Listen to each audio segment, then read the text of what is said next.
Hi there, Cheryl here. Today is an extremely special day. I am so grateful to be here with Natasha Engan, Senior Vice President of Global Sales at Deltek. Natasha, thank you for taking a few moments out of your extremely busy schedule. Cheryl, thank you so much for having me today. I'm really excited to speak with you. The work that you're doing with the Zone Lab is so important and inspiring to so many women. Thank you so much. And I can't wait to hear about your story and how you got to where you are today, as well as all of your amazing work at IBM and before. But before we jump in and you start sharing some of these gold nuggets of wisdom, I was wondering if you could share a little bit about earlier in your life and what inspired you to greatness as a young person. Well, compared to me, you still are young, but as a younger person, what inspired you to greatness? Or on the flip side, did you have any hardship that you just decided you were just going to push through? I mean, where does your story begin? Wow, that's a loaded question. Where does my story begin? Well, first off, I feel like I was pretty lucky. I grew up in rural Minnesota in a small town of about 10,000 people. And as my kids say, in the middle of nowhere, because my parents still live out in the middle of nowhere, Minnesota. But I had, I think I did not have a hardship so much as I had a role model and somebody that I really looked up to. I remember from when I was a young child, my aunt was worked at Target, and she was a toy buyer. And I was a young child, she had access to every toy that you saw on TV and all the cartoons and everything. And so I'd go visit her in Minneapolis and go to her office, and they had this closet, and it had every toy you ever saw on TV, and you could go play with it. And I used to be able to take samples out of there occasionally, and it was pretty exciting. But going back to when I was 8, 9 years old, and she was a toy buyer and I was visiting her, I spent a lot of special time with her. And later on, I think when I was in high school and before, and when I went to college and I ended up going to Mount Holyoke, I didn't realize, which is a women's college in Massachusetts, I didn't realize how unique an opportunity that was. She was the first woman buyer at Target. She was the first woman divisional. At one point, she ran half the store, half the goods in the store. She was the buyer and merchandising leader for. So, and she told me a number of stories where she never had any kids. She really dedicated herself to her career. And it was hard for women at that time to really get ahead. And you got to understand that she started at Target, and it was like 6 stores, and it was owned by Dayton Hudson. So she was there, and she started as a secretary right out of college for the CEO, and then went into the junior development program, merchandising program, and then worked her way up, to be reporting to the C-suite when she retired. But she had an amazing run, and she was really an inspiration for me because I grew up in a small town in Minnesota, and I didn't have a lot of other people in my life. My parents both grew up in dairy farms. And so she was kind of this anomaly out there for me to kind of look up to and see this exciting life. She went to Asia, traveled all over the world professionally, and did a lot of amazing things. That is incredible. And what a thrill to be a kid, and your eyes must have popped out of your head. It was all about the toys. When I was young, it was all about the toys, though. And as I got older, I was like, wow, this woman is an amazing role model for me. And I often went to her for advice and counsel. And she became my first mentor before I even realized what a mentor was. Yeah, and I just want to pause for a second on that, because obviously we're going to be talking about leadership and the importance of mentorship. But imagine if two things: if you didn't have your aunt, or if she took no interest in you, and she was not very friendly, not welcoming, not inviting you in to her world. I mean, it could potentially have altered the trajectory of your life. Completely, right? Because life is all about the opportunities you have and then what you make of them. And Absolutely. and it's not just that she provided you with opportunity, she provided you with the feeling, right? A feeling of, this is amazing. You can do it. Come in with me. And so I think that that's really a great springboard into our discussion on mentorship and the importance, because, before we went live, we were talking a little bit about how, not to generalize, but a lot of women are, we have to check all the boxes. We're very thorough. And before we raise our hand or apply for something or throw our hat into the arena, we want to make sure we're qualified and, that type of thing, where sometimes we get overlooked because our male counterparts are more vocal. And, we talked a little bit about the possibility of it being cultural indoctrinations of how we were raised or what we witnessed in our, our mothers or our grandmothers. And so, what do you think is most important on two sides of this? One is when you're seeking out a mentor, if you're an emerging leader, or if you are a mentor, how can you be most effective? So first off, if I think you're seeking out of a mentor, I would really recommend you just take the initiative to reach out to someone that you admire and that you want to be like, or you want to learn from them. No one has a perfect path. And so I think first off, you've got to not be afraid to ask for help or ask someone to share their wisdom with you. And mentor relationships actually go two ways. It's not just about the mentor helping the mentee. The mentee is actually providing a lot of education and learning opportunities to the mentor. And that's a really important point, because a lot of times mentors, they've been around for a while, and a lot of times there's fresh eyes if you're a mentee.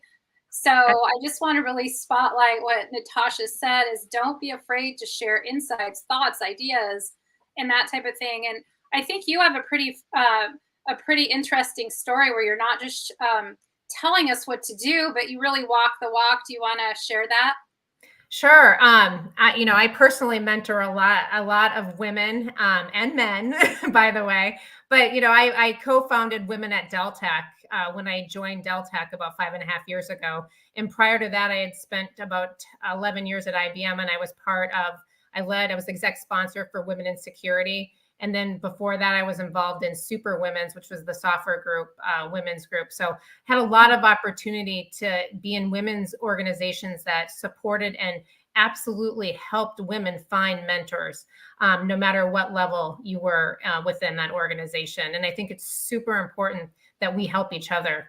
I always say there's two types of women I've come across in my career.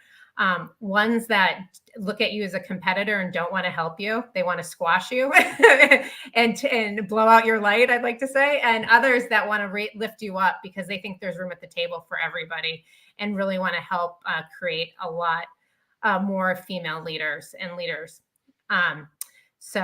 Yeah. And so one of the things that we do at Women at Dell Tech today is we have typically every other month we hold a session. We actually had a session today all around, how do you think about how you show up, body language.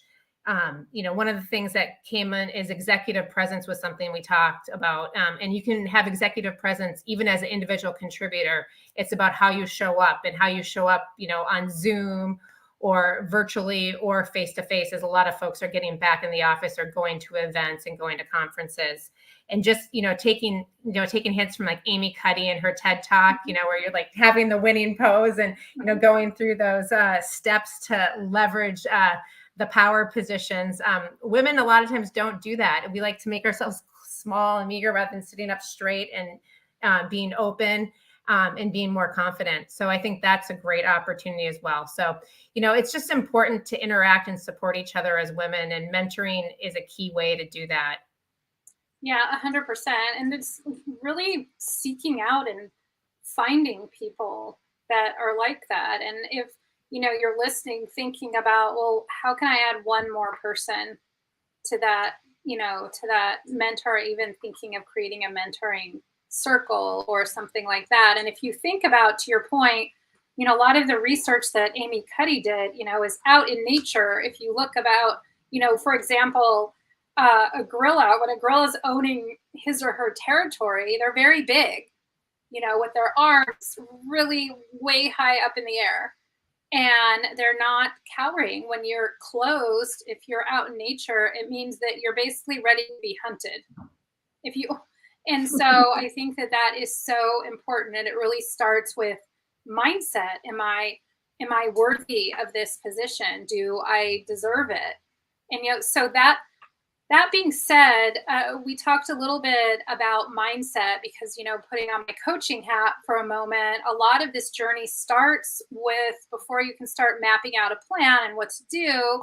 It starts with, well, what mindset? How can we develop a world class mindset and gain real clarity around what we want and deserve? So, is there been a mindset that's really helped you go from that trajectory from when you started all the way up through IBM and to where you are today?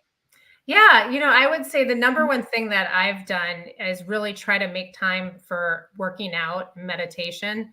I have to admit, I fall off the rails sometimes because it's sometimes life happens and other things get in the way. But for me, when I take the time for myself to take care of my own mental health and my physical health, I'm in a much better position to take care of the people I care about in my family and my kids, as well as those at work. Because I feel like no matter if you're leading yourself or leading others, you show up better and you show up in a better position to lead others and give your whole self to them and to whatever position you're in when you're taking care of yourself physically and mentally.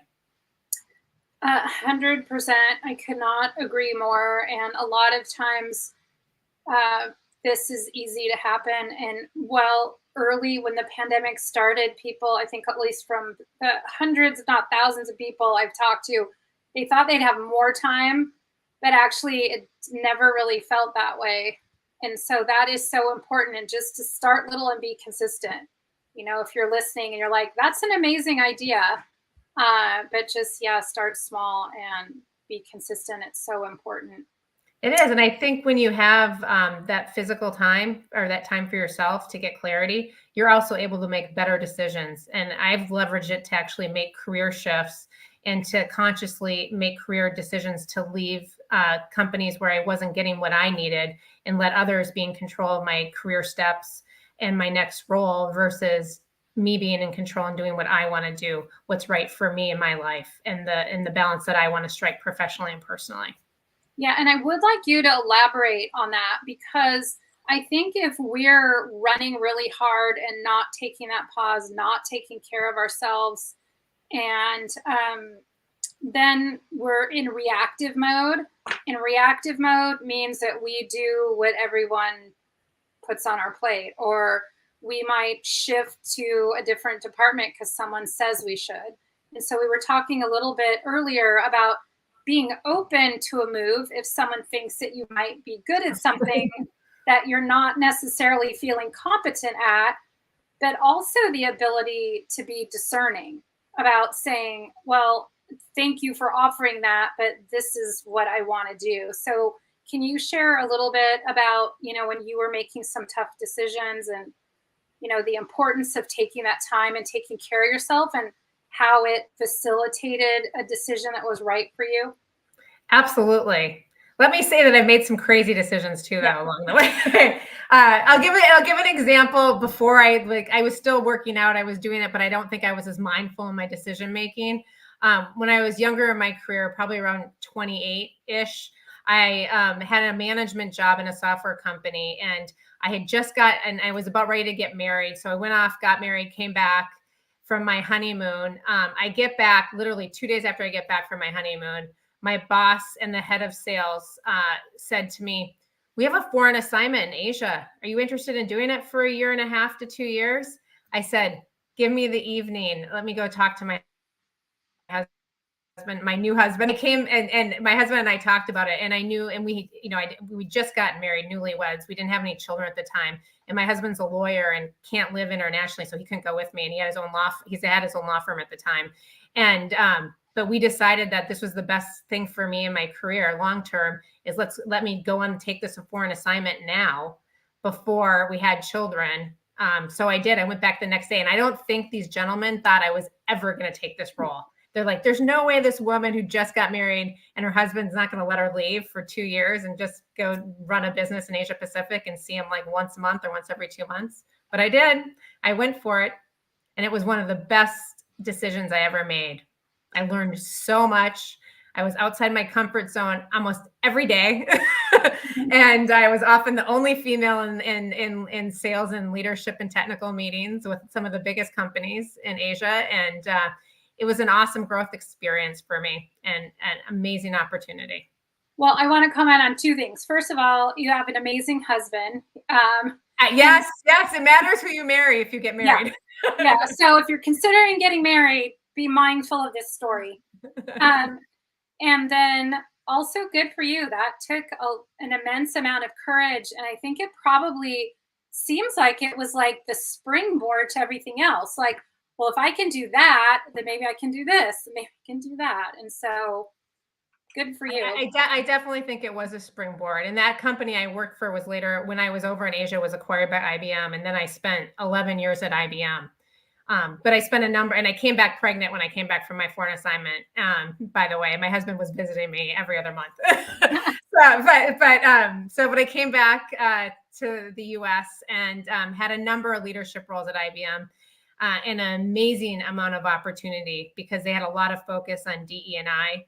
So diversity, equity, and inclusion at the time, which I don't think I realized how amazing it was because I'd worked at a small software company that the entire executive team was male except for the head of HR, who was female at the time. So, and then I go to IBM and you get more diversity, more opportunity, more tracks and programs for women and minorities. And so it was a real eye-opening experience for me. And I had an amazing opportunity to have roles I never would have had if I'd been at a smaller company. I was in a new role every 12 to 18, I think 24 months was the longest time I was in a role, but I had a number of opportunities every about 18 months in different business units, different businesses, everything from turnaround of legacy businesses to fast growing startup businesses. And it was just an awesome experience. But then I decided, I needed to take some time for myself and my family. And so I opted to leave and go to a smaller company where I could have more balance. Yeah. So it seems like you've been at the right place at the right time and have made some really good decisions. And so for any emerging leaders that are watching, would you encourage them to maybe just go for it and maybe some opportunities if they feel like in their gut and their heart are right, but maybe they don't make 100% sense? What would your advice be? Well, a lot of times women, we have imposter syndrome. A lot of people have imposter syndrome where they don't feel like they are deserving of an opportunity.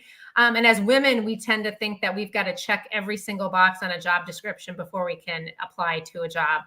I can be guilty of that, but there've been times when I've been just throwing my name in the hat and gone for it. I really recommend that if there's an opportunity that presents itself, you got to weigh the pros and the cons, but even if you check 30% of it, go for it. If you got an opportunity, you got to go for it because we don't ever regret. I know this is kind of cliche to say this. We never regret the things we do. We regret the things that we don't do in life. Yeah, I just have a couple quotes from you that I'm writing. Sorry. No, I think that's great. If you can check 30% of the boxes, go for it. So if you didn't hear that, yeah, I think that is sticky note worthy. If I can check 30% of the boxes, go for it. 100%. Well, for those listening, either live or that are going to be listening after the fact, or reading or listening to, what is a call to action? A lot of these things seem super impactful and really transformative. But if you have someone watching, what is something that you would encourage them to go do? I would encourage everyone out there to lead from where you're at. And one of the things that when you're doing that, doesn't matter if you're an individual contributor, a first-line manager, a VP, an executive, you just need to lead where you're at because everyone has the opportunity to be a leader. And the other thing is just be courageous. Be courageous in your leadership. Do the right thing, have a North Star, and act with integrity. I think that is amazing advice, and I think it will for sure go far, especially during this kind of what feels like a disruptive time. And, Natasha, thank you so much for your time and sharing your wisdom. I wish you all the continued success, and I look forward to following your journey. Thank you so much, Cheryl. It's been a pleasure to spend time with you today. Yeah, you as well.